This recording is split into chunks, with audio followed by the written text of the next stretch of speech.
السلام عليكم. اليوم نهضروا على واحد القضيه مهمه بغيكم تاخذوها بعين الاعتبار.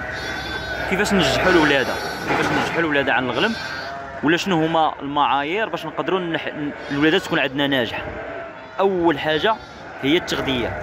النعجه خصها تكون مهليه قبل، يعني على الاقل قبل 15 يوم خصها تكون بدات تاكل الاعلاف المركزه، يعني كتاكل الشعير ولا الفول ولا الخرطال، واخا غير شي حاجه قليله، واخا غير 200 غرام. المهم تعاون، واخا تكون تسرح فراه السرحه ما كافياش في هذا الفصل ديال التالي ديال الصيف انك تبريباريها للولاده. ماشي بحال ملي تيكون الربيع راه تيكون غني بالفيتامينات وغني بمجموعه ديال المعادن. ثاني حاجه هو الخدام. انا ما بغيتش نسبق الخدام على التغذيه، هما تقريبا بحال يعني راه واخا تعطي التغذيه وما يكونش عندك خدام تيقابل مزيان فما غتوليش عندك مزيان. واخا ما تعطيش ما تمشيش يكون عندك خدام مزيان والتغذيه ما تكونش مزيان فراه ما غاديش تخرج الولاده مزيان.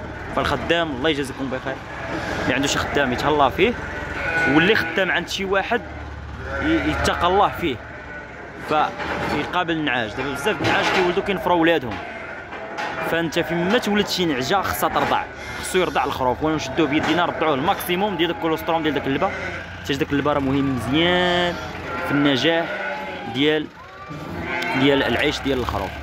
فإلا شرب الخروف إلا شرب اللبه مزيان فعرفوا غيعيش مزيان.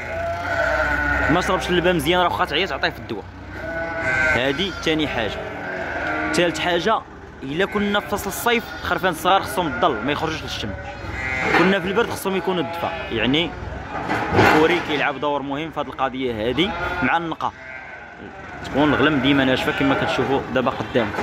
ثالث حاجه وهي لالوطمون ولا ليزولمون، ولا خاص ليزولمون اللي هو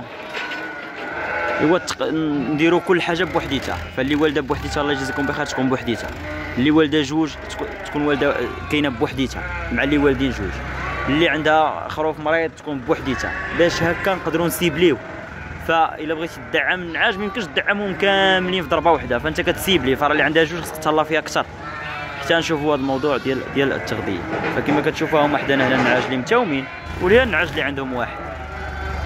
فالنعجه اللي عندها متومه هي مرتاحه، عندها تبن كثر، عندها الف كثر، عندها الماء كثر، عندها رعايه كثر حيتاش عندها جوج. هذا ما كان، ما تنساوش تدعيو معنا، واللي عنده شي استفسار مرحبا.